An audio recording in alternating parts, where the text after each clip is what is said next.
レモンのおさえからスタート。彼が準備してくれるので、その日によって玄米茶だったり黒豆茶だったりハーブティーの日もあり、私は特にこだわりがないので毎朝がちょっとした楽しみです。イギリスは秋も終わりかけで一気に寒くなってきました。最近は曇り空や雨の日も多く、天気と一緒に気分も少し曇りがちになります。イギリスに来てから約8ヶ月、気軽におしゃべりできる知り合いがまだ少なくて、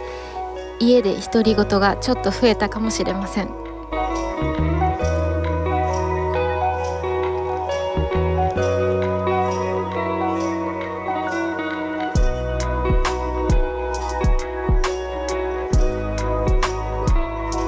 そんな時はできるだけ小さな楽しみを作るようにしていて、今日はアップルケーキを焼いてみます。美味しいものを食べるとすぐ幸せになれる単純なタイプの私。後で食べ過ぎたって後悔するまでがいつもセット。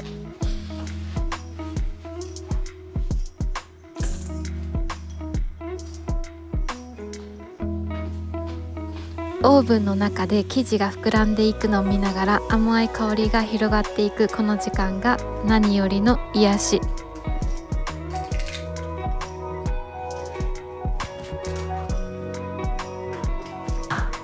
実はこの後日本人のミートアップに行く予定があって、少し緊張するけど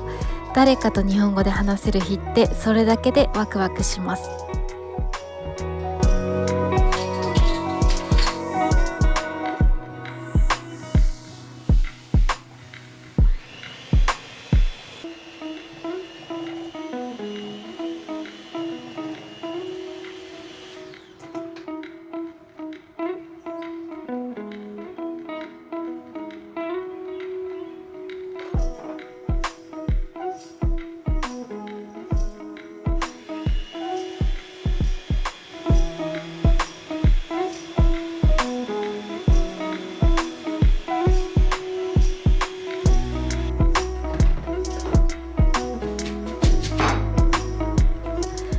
私はロンドン郊外に住んでいるので、ロンドンの中心には日本人がたくさんいるけど、近所ではなかなか日本人に会えなくて、以前ロンドンまで行って参加したミートアップでは帰りの電車で爆睡してしまいました。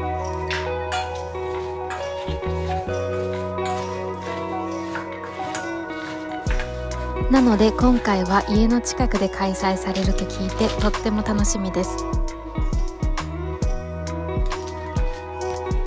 今日のミートアップはイギリスの自由が丘のような街であります。おしゃれな高級街で人も景色も洗練された雰囲気がある街で、散歩やレストランを楽しみます。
初めて会う人たちばっかりだったけど、なんとなく懐かしい空気を感じて、味噌汁のような安心感。日本人ってやっぱり見つけると不思議とホッとします。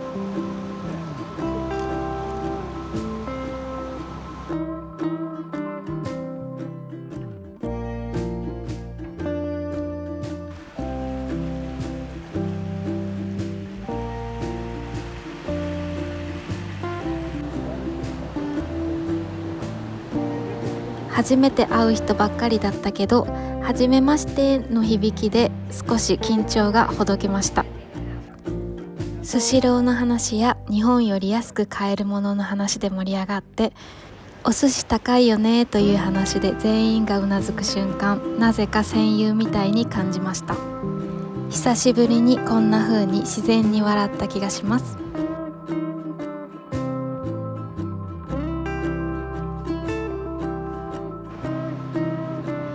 日本語で笑い合える時間って思っていた以上に心が軽くなるんですよね。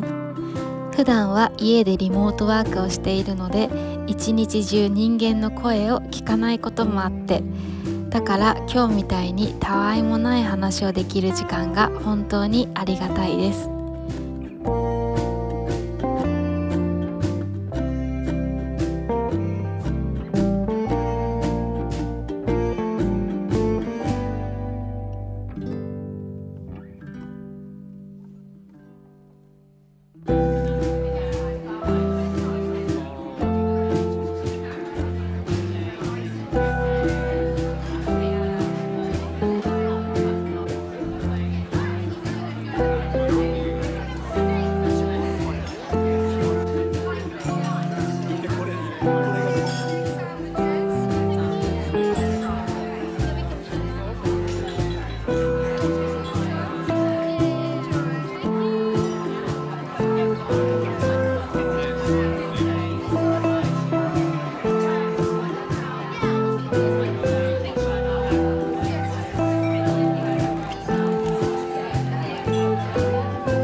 みんなそれぞれ違う理由でイギリスに来ていて、仕事も家庭もバラバラだけど、日本人ならではの共感できる話で笑い合えるだけで救われる気がしました。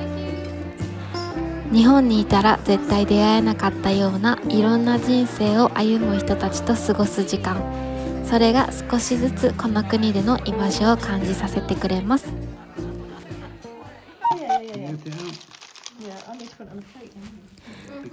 家族とのディナーに焼いたアップルケーキを持っていきました。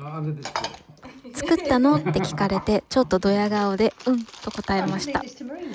みんな美味しそうに食べてくれて、おかわりまでしてくれて、そんな姿を見るだけでなんだか嬉しい気持ちになりました。一人で過ごす時間も好きだけど、誰かと同じテーブルを囲んで笑う時間ってやっぱり大切ですね。イギリスの暮らしも最初はただの新しい環境だったけど、少しずつ自分の生活になってきた気がします。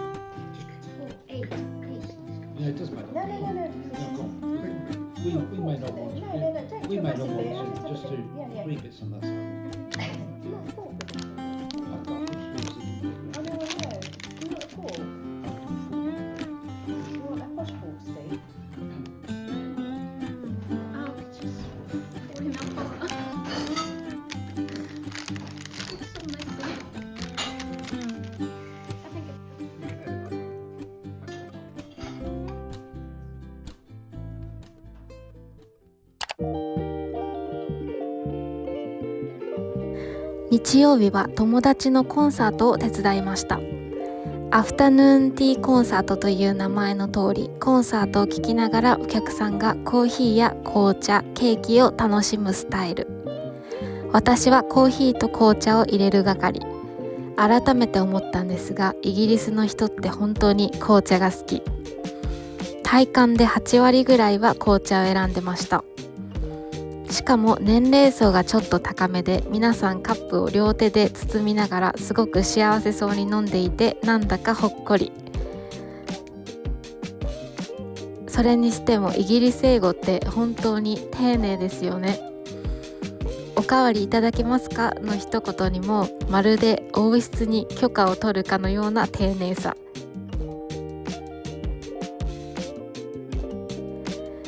アメリカ英語に慣れていると最初はちょっと難しいけど、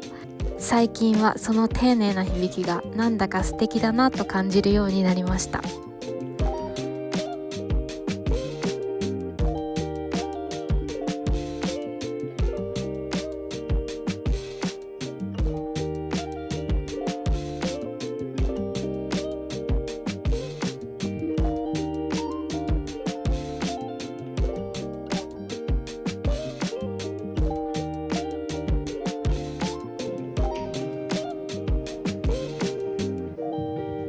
Would you like to continue that with that? I'm not really supposed to do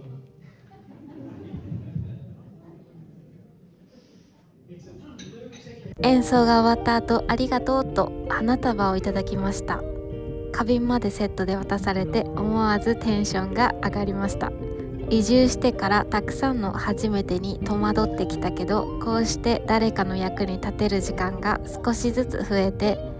この街や自分にもようやく馴染み始めてきたのかもと最近思います。皆さん最後までご視聴ありがとうございます。